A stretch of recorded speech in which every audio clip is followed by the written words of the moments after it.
What is this? This is my TBS Caprahenia 2 box. Well, boy, that's interesting because the Caprahenia 2 is behind me, completely built, ready to maiden. Wonder what's in this box. Whoa. Parts and a parts list.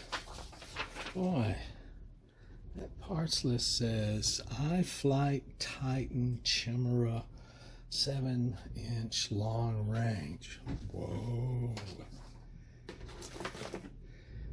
I think that's what this is. And this is a frame.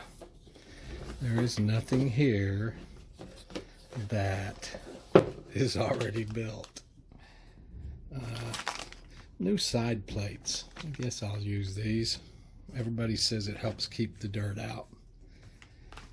Decals. Wow, wonder if those would have been big enough for my Skyhawk. And there's the main ingredients. Wow. Reminds me of the honey badger days. Exciting. I haven't built a quad in 10 years. No, haven't built a quad in years and years. So because I don't trust the flame wheel parts, instead of buying lots of flame wheel parts, I decided to do a new long range quad. Anyway, we'll get down deep into all of these parts, but it's just a frame kit. There is nothing already put together. And I'm following a gentleman's build on the internet. This will never go back in there, will it? Yeah, you can never get things back like they were. There we go. There's a nice quad frame. What's next on our list? And this checklist is from the gentleman. I will show you his website, etc. And I knew I'd be learning things as I went. So here's 4 motors. Nice and brand new. Next is the flight controller. Well, I ordered a H743 Mini because one of my viewers needed some help with it, and when I saw it I went, wow, that's what I've been looking for. It may be here later in today's mail. It's already been shipped. Got a TBS Unify Pro here. I'd never worked with one of them, so I decided to go with his parts list. If I'm going to follow his build, I must use his parts list. That's on order. I think it's supposed to come in about a week.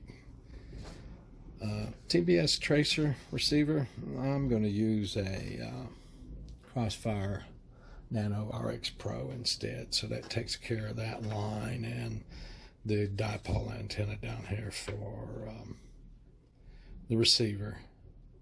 These just aren't checked off because they haven't come through the door yet. They're all on order. The receiver's actually not. Some 7x4 props. Yeah, Jim fan. Got 4 sets actually. 16 props. Run Cam Phoenix 2 Josh Bardwell edition.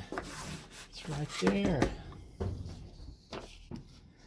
Maytech M8Q 5883. It's right there.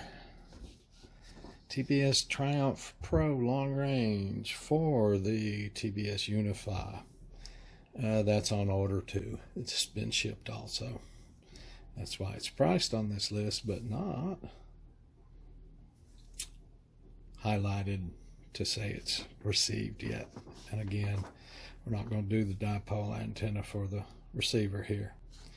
Then we have a T-Motor F55A Pro 4-in-1 ESC. This little creature right here. It has XT60s in it. This is going to be a 6S build, so I'm not too sure about the XT60s at this point. And here's a 3000 milliamp hour 6S 75C battery. I haven't ordered the battery at all yet. So all the price things here I have actually ordered, received some of them. Some of them are still in shipment. Yeah, boy. It ain't as expensive as buying one of these from iFlight straight up built, which I wouldn't want anyway. But boy, it's still not cheap. But this is better spent money. It would have cost me that much for 6 new motors for the flame wheel. Don't trust the motors. Got other thoughts on the flame wheel. She may not be down forever. So these are XT90 pigtails, which I think may be better on the 6S battery. So I've got the ability to make this up XT90. I have little adapters for converting between XT90 and XT60 around here for use on some of my cars. I haven't decided that yet. It should be a lithium ion build for long range, so shouldn't be a lot of current coming through it. XT60s may work. And because an XT60 comes inside this kit, that kind of says to me that, well, as the ESC manufacturer, they don't think they're going to, even with all 4 of these ESCs sucking, they don't think this XT60 is going to be a problem. So I'm still up in the air on that one. I hate soldering that gauge wire because it's so hard. It really takes a lot of heat. So I do have that there in case I want to go XT90. So what are we waiting for? We're waiting on the processor to come through the door today, or it will come through the door this week. Race Day Quads delivers quickly. I fully expect it to be here today. The receiver of the video transmitter, it's going to be a while on it, and the antenna for that. And I haven't decided on a battery yet. So this is a build that's going to go on in semi-parallel with the Skyhunter 2. I do want another vertical that's not a DJI or a pre-built of any kind. I want to build it myself. And I was following this guy's instructions. And I've already learned, which is one of the reasons I do this. So I will learn new things. And I've already learned these motors are 1300 kV. Probably the 1290 would have been better. But then I wouldn't be exactly following his build. So there's a little bit of... These aren't going to be terrible. Come on now. They're not going to be terrible. We'll just have to see how it goes. I could send these back and get 4 more of the, what is it, 1290, 1250? But then I would be really kind of straying from his build, and I've sort of strayed from it already because of the processor. Let me show you the processor over here. And the processor I chose, flight controller. Yeah, to me, an old computer guy, the flight controller is the central processor for the whole system. Servos, airspeed sensors, those are all peripherals to me, to the main processor. So I'm going to mix those up on you guys a lot. Sorry about that. So the flight controller I chose was the H743 Mini, because a viewer asked some questions about how to use this, and I came up to this and found this and went, wow. I was trying to figure a way to mount a normal H743 wing on a 7-inch quad build for the, I've been thinking about this build for a year, but never had buckled down to do anything with it until a week or so ago. And because in that time period, the viewer had asked a question relating to this controller. There it is. It's in a 20 by 20. There were some other problems with that frame where the H743 straight up wing wasn't going to work. One of them being there's no holes drilled for it. So, and then I was happy to see this flight controller for that 7-inch quadcopter can run Ardu Pilot, which is what I'll start it out with because I'm really comfortable with that.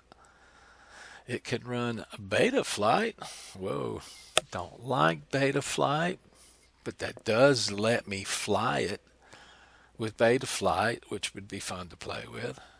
And it also runs iNav, which, I've said many times, the number one Mini Talon is wired for Ardu Plane or iNav, ready to accept either one of them. All the rest of them are wired straight Ardu Plane, but that one was wired from the get-go and is able to do either firmware.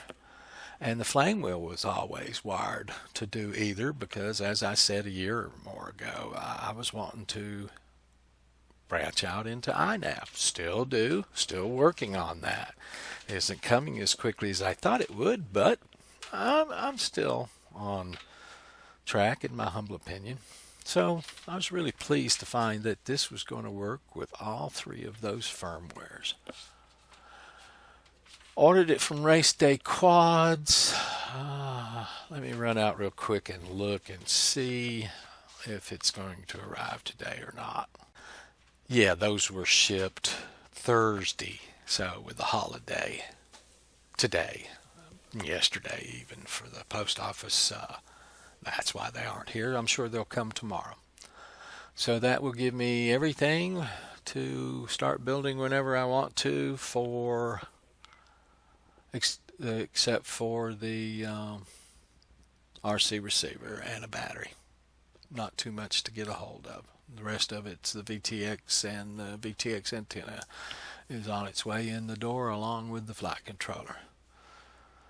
So that's my two intentioned projects for this winter to keep myself busy.